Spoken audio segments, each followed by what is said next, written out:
That a girl. You're on. All right. So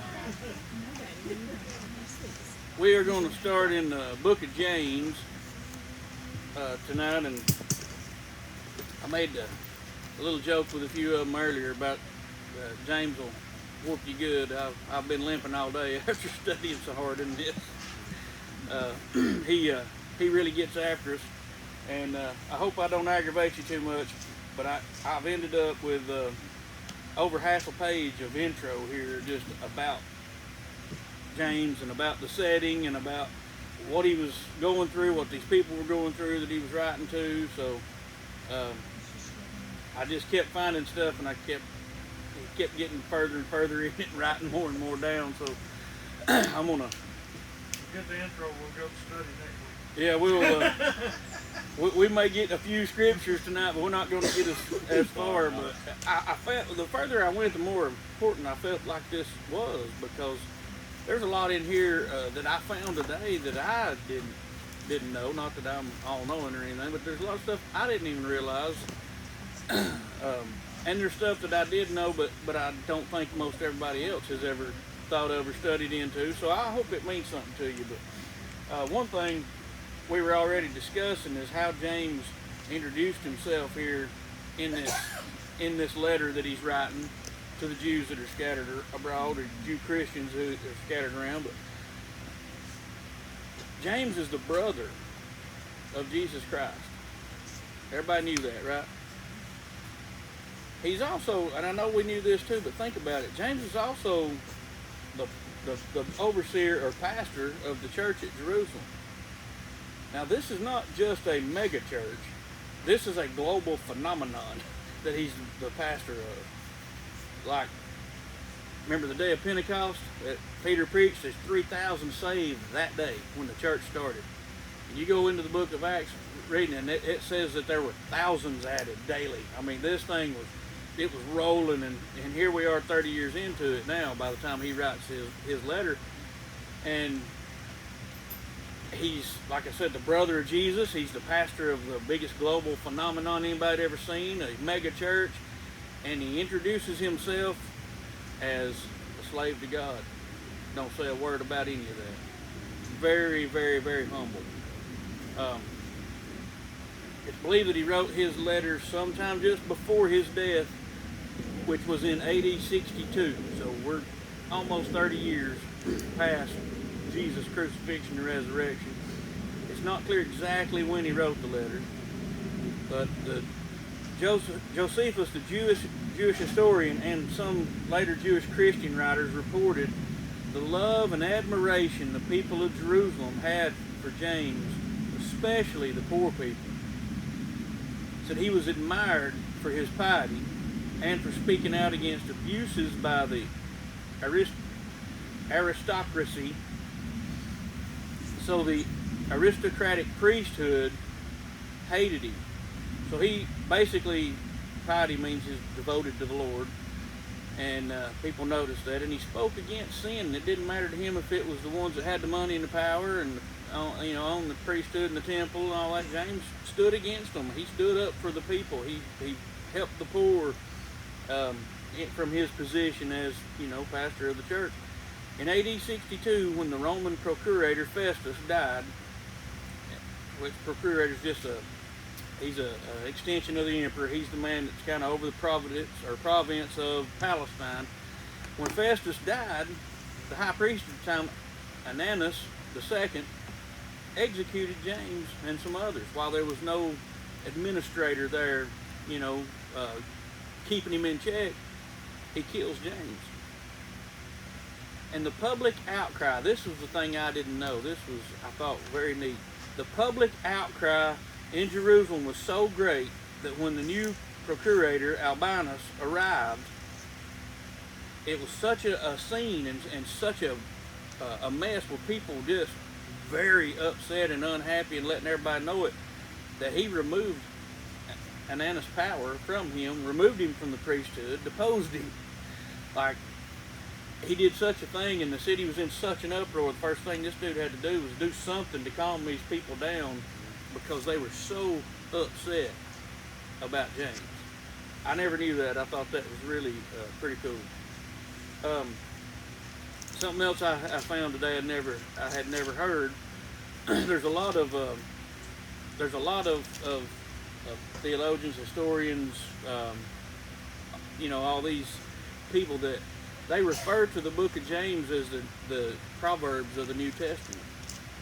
And once you think about it, it makes a lot of sense. He gives you real stiff instructions and he lays them out flat, just like Solomon did in a lot of the Proverbs.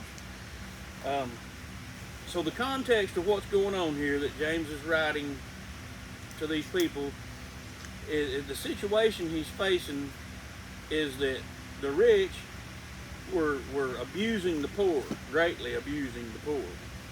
So the aristocratic upper class priests in the upper city, remember Jerusalem's kind of in layers. You got the lower city with all the poor people, the sewage is down here, they live downwind of it. Right up here in the upper city of Jerusalem, everybody's got a little better life, they've got a little money, everything's cool. Then above that's the Temple Mount. And so these lower class are really in a bad place. And you remember in the book of Acts, they came along some 30 years ago, and the people that got to know Jesus began to sell their property, put all their money, pool it all together, buy food. That's why they appointed deacons to hand out this food to these thousands of people. And y'all remember that? So Rome was taking their land anyway. They were not very happy with most of the Jews. They certainly were not very happy with most of the Christians, during this time. And a whole lot of your people that had at least had farms and had this and that were still kind of lower class. By this time, they didn't even have land. They were just day laborers, like standing in the market hoping somebody had something they needed done so they could make a few bucks to eat on. And the resentment against the rich landowners ran high. And these guys were so poor that they were having to take loans from these people somewhat just to survive. And then they were oppressing them and making it harder on them to even make money. And then Rome is taxing them for just living. Does that sound familiar to anybody? Taxed just to be alive. Ours is not as bad and we're not as impoverished as they were, but we do understand these unfair kind of things. So these people that James is writing to, they're having to deal with this. And there was no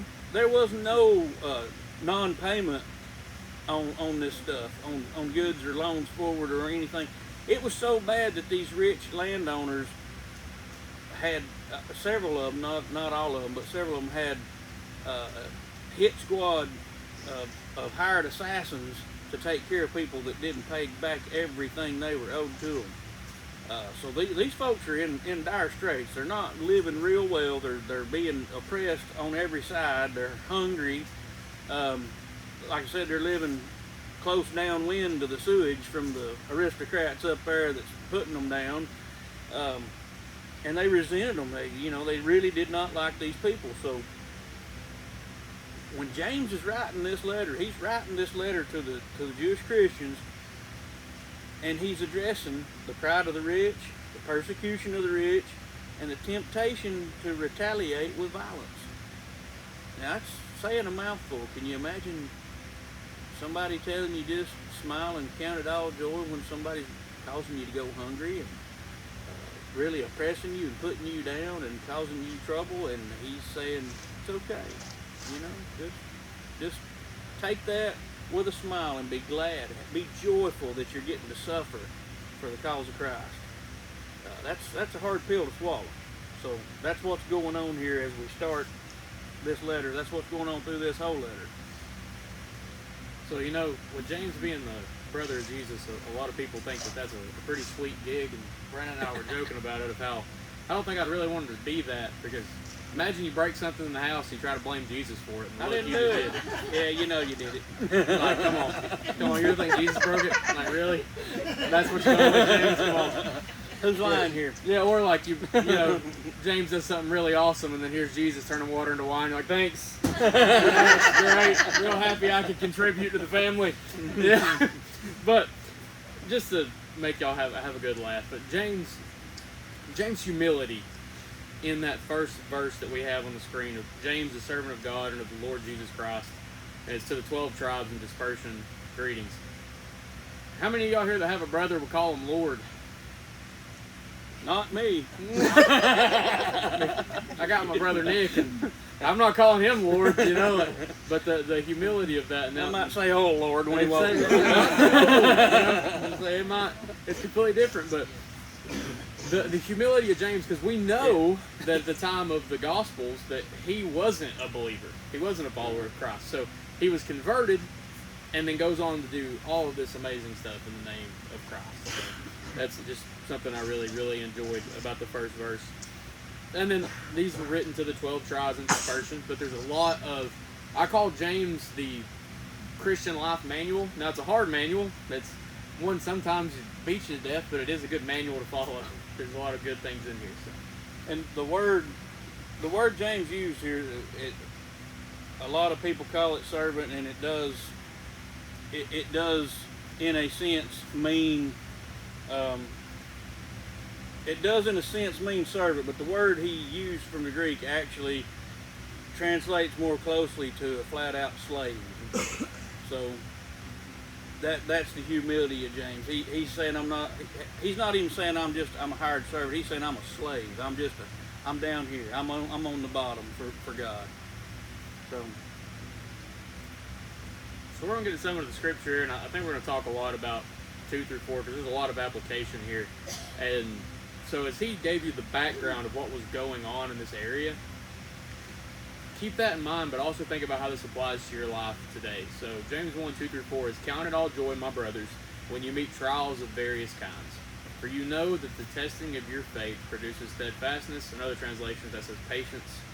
"And let steadfastness have its full effect, that you may be perfect and complete, lacking in nothing."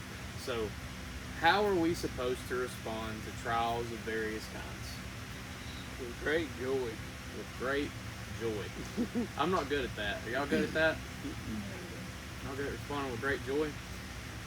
I'm not good at it. I'll be honest. Great something, but not joy. Might be great rage or however you feel, but it's not normally joy when you come into facing trials of various kinds. Absolutely. But what James is saying is you should count it joy, because you should know that the testing of your faith produces is steadfastness, patience, endurance. Endurance is another way, because we need that endurance, right? We're running a marathon. The Christian life's a marathon. It's not a sprint. Right. I've seen many of people try to sprint the Christian life, and then they burn out, and then they fall to the wayside because they're sprinting. They're not walking that daily marathon. So there's a real danger in trying to sprint to your finish line. It's a day-by-day, step-by-step, because, as it says in verse 4, "And let steadfastness have its full effect, that you may be perfect and complete, lacking in nothing." That's what completes you. That endurance is what completes you, right? And how we respond to these trials of various kinds often reflects our faith. It boils down to the question of, do you have enough faith in the Lord that the trial that you're going through, you can respond in joy? Right. And that's a hard thing for me to swallow, because I don't respond in joy all the time, right? So, do I have enough faith to believe that the outcome will give me joy? One, what is faith? It's a trusting commitment. See, faith is an action word. I'm going to keep reminding you that. To us, faith is this: I believe in God. Well, I told you Sunday, and it's from this book. James said, "Oh, you got faith because you believe there's one God." Well, good for you. You're doing well. Even the devils, the demons believe and tremble. It's not enough. You can't just believe. You got to belong, right? So faith is a trusting commitment, and we got to have that trusting commitment. And what hits my mind just reading through this is James is not talking about having faith through the troubles of somebody saying something hateful to you at work, or somebody putting you down, laughing at you for your beliefs and your Christianity. James is talking about people killing you for it. James is talking about people really causing you a bad day. People taking food off your table, putting you in some real hardship. That's the kind of troubles he's talking about. And I know it's not comfortable, and I know it's not a lot of fun to talk about it. But the American church has kind of come to a place that we're too good for any kind of suffering. We're above that. We're not going to face any kind of persecution or anything. And I said something about this the other day, or Sunday. Somehow we got to a place that we believe that obedience to God leads to comfort. If that's the truth, then how did obedience lead Jesus to Gethsemane, where his enemies were coming to apprehend him? If that's true, how did the obedience lead him to being beaten all night long and hanging on a cross the next day in a shape that he couldn't even be recognized? That's where obedience led him. So how much better than Jesus am I? How much better than Jesus are you? James is putting forth some hard stuff here, but he's saying, look, it's going to be tough, man. It's going to get rough sometimes. But count it joy. Count it all joy. It's for your benefit. It's for your growth. God is not interested in your comfort. He's interested in your character. He's trying to make and perfect something to spend eternity at home with him. This is not heaven. We got the idea that we're supposed to have the feather pillow, the silver spoon, and the bed of roses, and all that stuff here. And if that was the case, why would we not want to go home? I mean, why would we ever want to go home if it was perfect here? We need to be ready for a hard time and take it with joy. I'm not saying all this to you from a spot of I'm above you and I got all this figured out. I'm saying this to you from a vulnerable place of I'm studying and I'm getting my whooping as I study this. I told some of you before everybody else got here, and I meant that. That's the truth. Sometimes this is tough. Sometimes it's a little bit bitter. It's hard, but it's needful. It's needful to get this idea, to think that, to realize how important this is to be a real Christian. We're going to get the opportunity if it even makes it a few years, we're going to get the chance here to be a real Christian. Does that make sense? One of them that's facing something, not just, oh, somebody called me a bad word. James would have loved, that whole church would have loved today where all they had to worry about was somebody said something smart to them. They'd have loved it. Because the streets in Jerusalem were hot at this time. It was a tough place for a Christian to be. Think about it. I mean, it's some tough stuff, but it's for real. It is, and to know that he is writing this in the midst of such persecution can bring you great hope. Because if he is able to write this in the midst of everything that they're going through, there's hope for you that whatever you're going through, that this is the reality. Yeah. So that there's hope in this.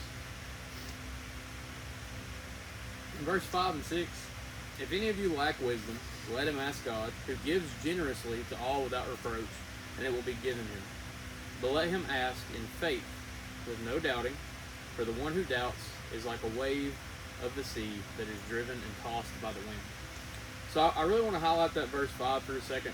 It says, if any of you lacks wisdom, let him ask God. So this isn't just talking about, God, give me the wisdom to figure out how to end this trial that we just talked about with the patience that works in us, right? It's the wisdom of what you're supposed to learn in the trial you're going through. Absolutely. It's that kind of wisdom. It's not, give me the ability to end it. It's what am I supposed to look for? What am I supposed to find? What are you trying to teach me in the midst of this trial? He'll give you that without reproach, but ask in faith, with no doubting, for the one who doubts is like a wave of the sea that is driven and tossed by the wind. So what's a wave do? I'm sure all of us have been to the beach once, right? Crashes in, and it goes right back out. Back and forth. Crashes in, goes right back out. You're going back and forth. You're just going back and forth. And if you're standing on the beach and you're watching the waves, right? Sometimes they'll come further up the shore. Sometimes they won't make it as far. They're controlled by the tides, right? We're controlled a lot of times by how we feel, by our emotions. And that will determine how far we try to go in the midst of our trials. If we feel good one day, we might be able to push a little further. If we feel bad the next day, we might just stay in bed. Mm-hmm. So We should ask for that wisdom, but in the faith that we will find what we're supposed to learn in our trials and move forward with that wisdom. So when these tests and trials happen, we can pass them. We all had to pass tests to get out of high school, right? Or for those that are still in high school, you got more tests to take. You fail it, what you gotta do, you gotta take it again. That's it. Yeah. Unless you fail too many times, then eventually they'll just shove you out. Right. But that doesn't happen in our faith.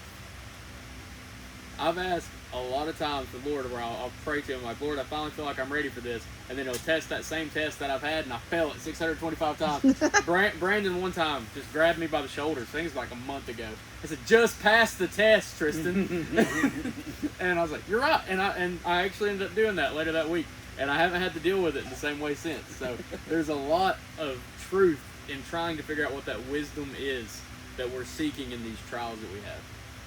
Amen. And I said this here a while back. Most of the time you find wisdom in the Bible, or any kind of teaching on wisdom or help with wisdom, it almost always wisdom has something to do with relationships.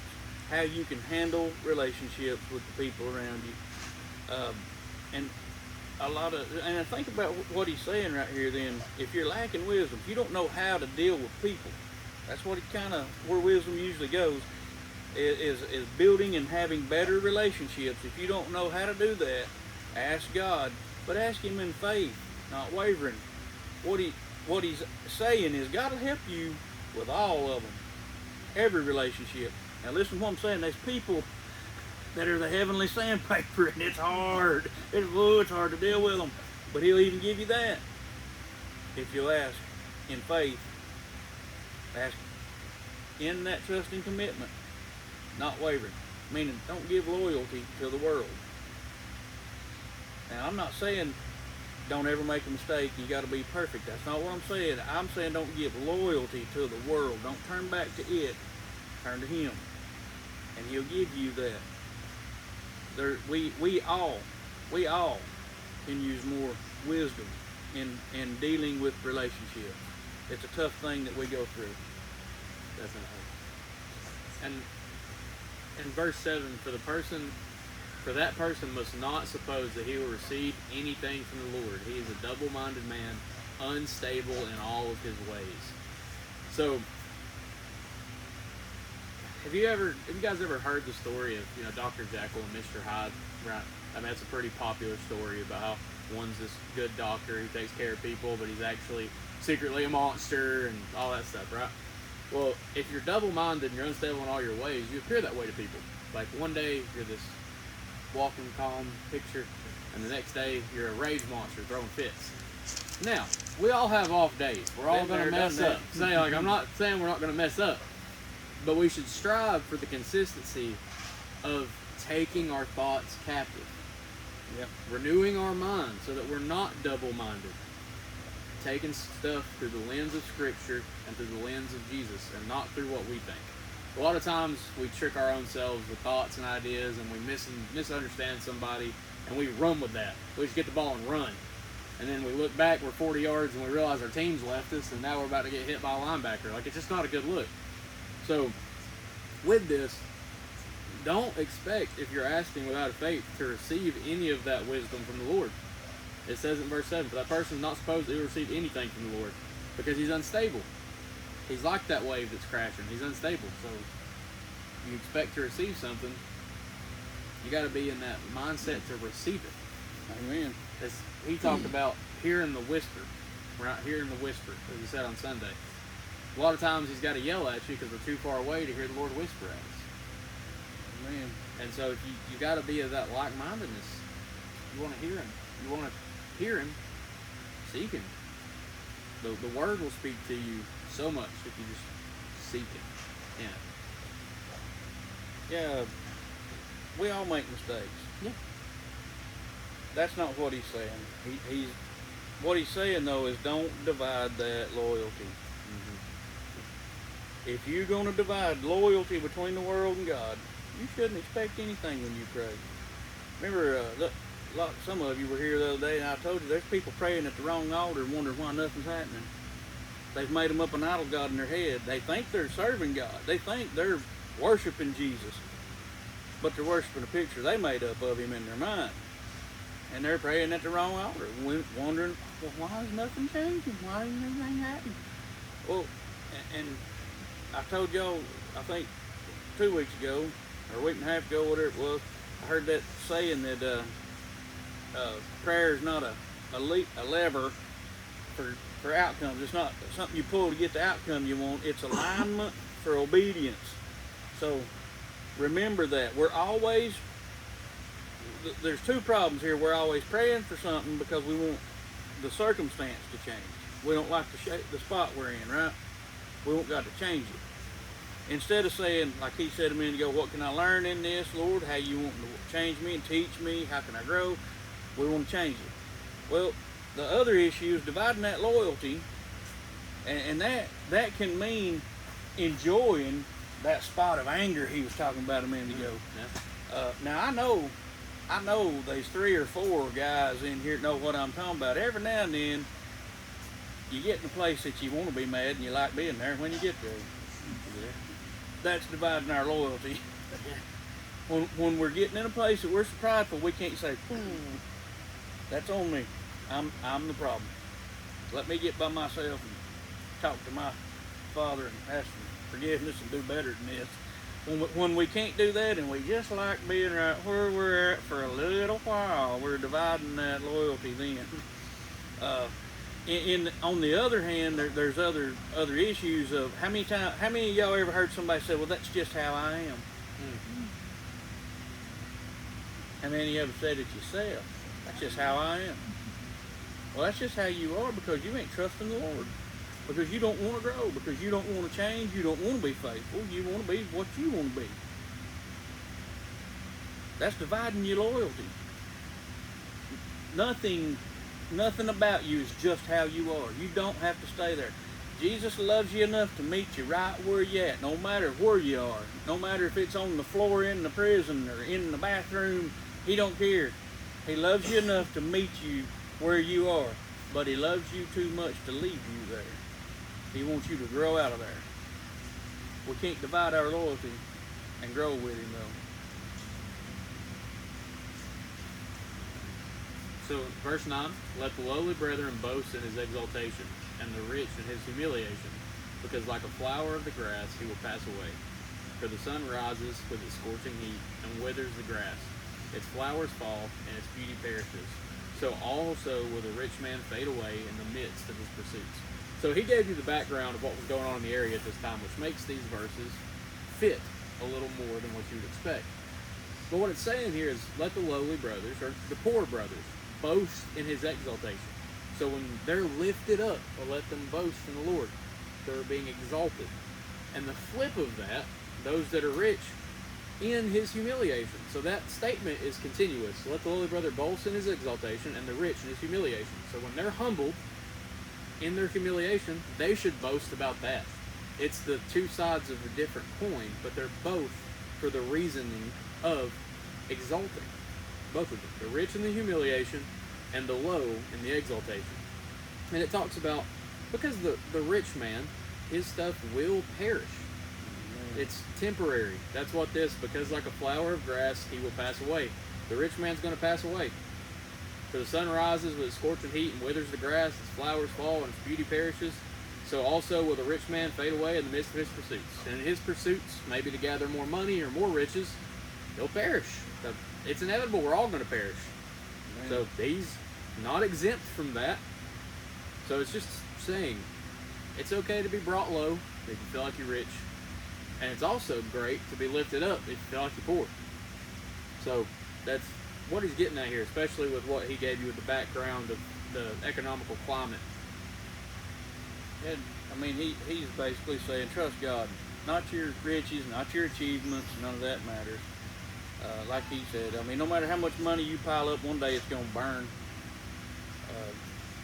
We've all known some rich people, and some people that live pretty well. We've seen a few of them in a casket, and they look like everybody else. It didn't help them a bit, it didn't change a thing. It's not going to change a thing. But what will change is something is trust having that faith in God, that's not going to burn.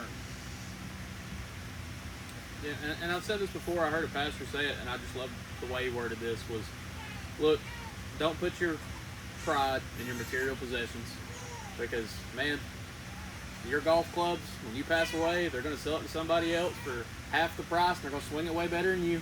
Yeah. And ladies, when you pass away, they're going to sell those clothes, and they're going to give it to some lady that's probably going to wear it better than we did. So, there you go. Like, you're going to lose your stuff. They're going to give it to somebody else, and they're probably going to use it better than you for a quarter of the price. It might even get sold at a yard sale. You never know. None of it's going to So matter. don't take so much pride in what you have. So verse 12 and 13, blessed is the man who remains steadfast under trial, for he has stood the test. He will receive the crown of life, which God has promised for those who love him. Let no one say when he is tempted, I am being tempted by God, for God cannot be tempted with evil, and he himself tempts no one. You guys ever heard that reasoning? I've heard that reasoning before from some people. Very rarely, because we have a Bible on every, or a church on every corner here, so I don't typically hear most of the time that God's tempting people, but I have heard that from some. That's never the case. Don't let anybody ever tell you that. God doesn't do that, so don't ever think that that's ever the case. But I do like verse 12, where it's, blessed is the man who remains steadfast under trial, for he has stood the test, and he will receive the crown of life, which God has promised to those who love him. Being steadfast in those trials is just another way of showing our love for God.